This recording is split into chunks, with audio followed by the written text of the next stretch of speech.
Everybody has them. I've had them. I have them. You know, it happens. So I want to like make sense of the cravings for you and give you some real good tips so you can overcome your cravings. Hey Frugivore, welcome to another episode. So today's video is a flashback. This video is actually 10 years old, so you're looking at a 31-year-old banana girl here. And this is a video for those of you who want to follow an all raw food diet, fully raw diet, a frugivore diet, and just get away from those cooked food cravings. So sorry about the quality, it is 10 years old, but I really think this is going to be helpful to you. And don't forget to vote up or down on the video, and I will see you soon. So when it comes to cravings, I've got 10 tips for you. Number one is always eat sufficient calories from fruit. You have to do that because if you don't, then you're not going to have enough glycogen in your brain, and your brain's going to say, hey, we need some calories, we need some carbohydrates damn quick. Go and eat that rice, go and eat that pasta, go and eat whatever, or we need a really dense source of calories, go and eat that fat. You know, go and eat that animal fat or that milk or whatever. Now that's what's going to happen. Make sure you're counting your calories, so you go to chronometer.com and you put in your calories every single day until you're confident that you can stay on track and that you know how many calories are in things. Because now I can just eyeball something and I know how many calories are in it. A lot of people are like, oh my god, you know, I can't eat any more fruit, you know, I'm so full after one banana.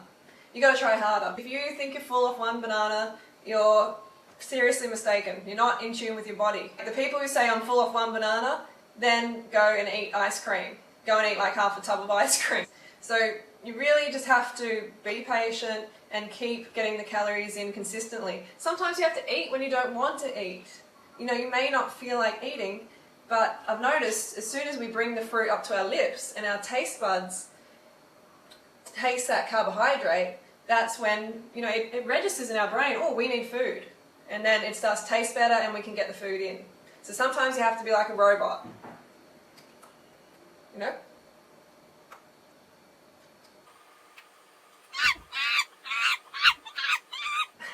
Okay, so you might have to do some bicep curls, some banana peel bicep curls.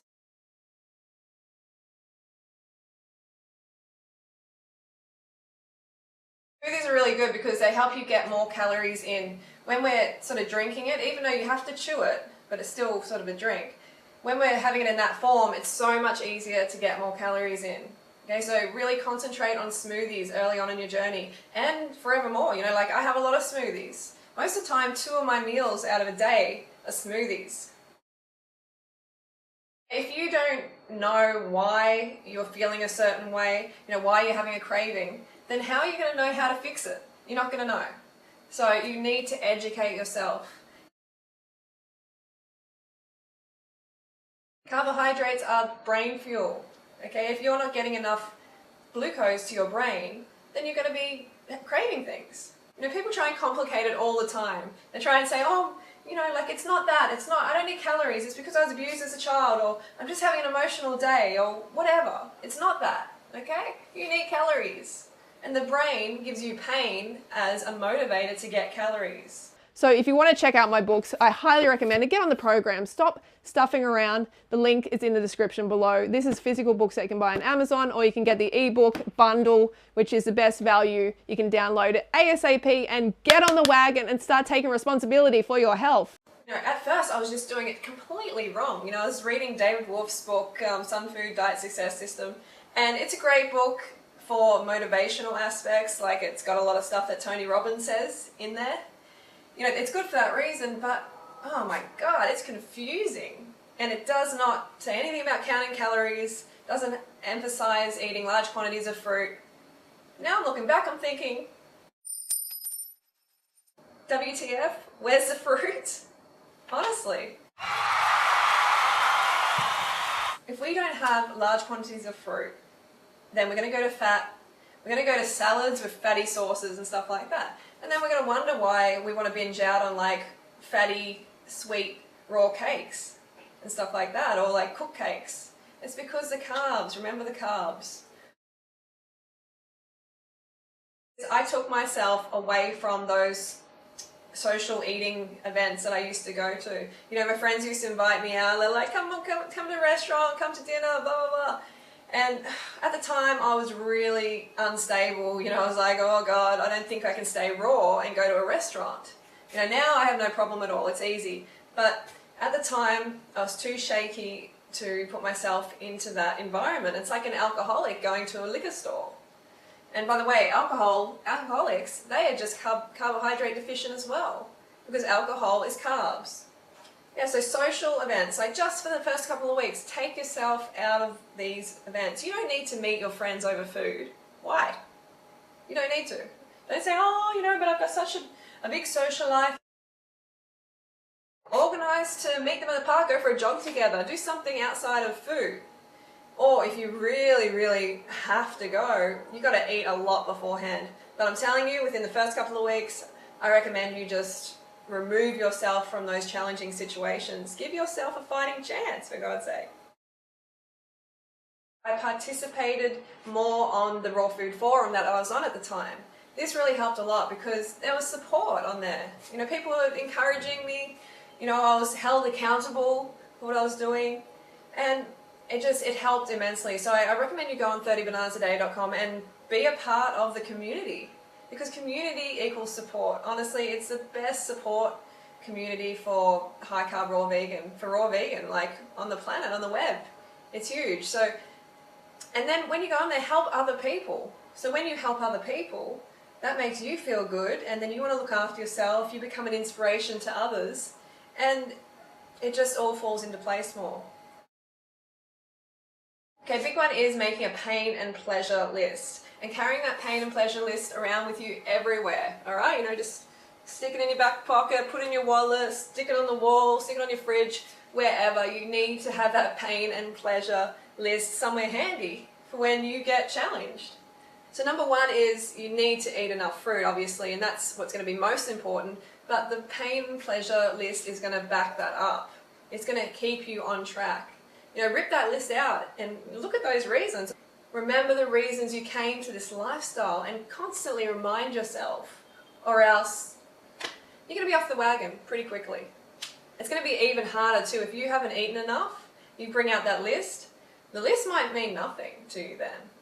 You may have enough pain. Like I had a lot of pain myself. You know, when I came to this lifestyle, I was really, you know, suffering from, you know, borderline chronic fatigue syndrome, acne. I was, you know, at least 20 kilos overweight as far as I'm concerned. And I had systemic candida. So I had a big, big list and big, big pain. All right, so write your list. Write down why you came to this lifestyle. You know, what pain will you experience if you go back? Okay, and what pleasure are you going to experience if you stay on this lifestyle? Consider becoming an authority in the raw vegan movement. Okay, so this has really helped a lot for me, is, you know, people look to me for inspiration.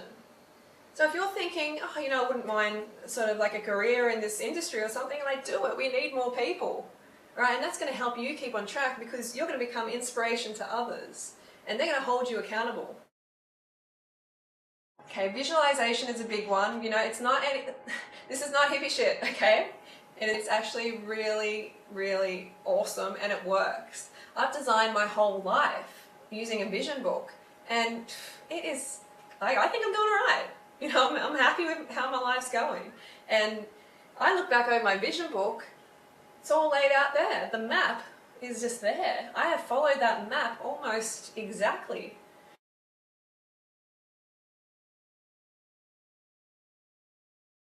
Go to fruit festivals and be around people who are doing the same thing as you're doing. I know when I went to the fruit festival this year, it was amazing. Like even though I was already on the lifestyle, just being around like 100 other people, more than 100 other people doing the same thing and being carved up, it was so good.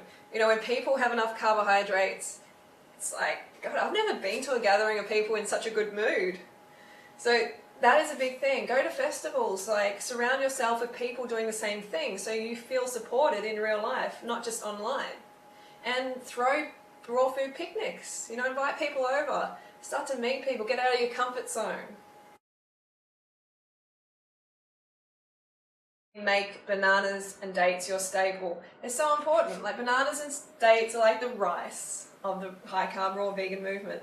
And if you think you're allergic to bananas or dates, I don't know, because people eat a whole lot of other foods, like, meat and dairy, for instance, and then they have a banana and they have some sort of reaction and they're like, oh, it must be the banana.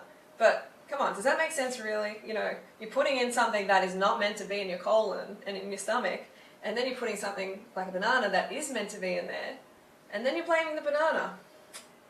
I don't think so.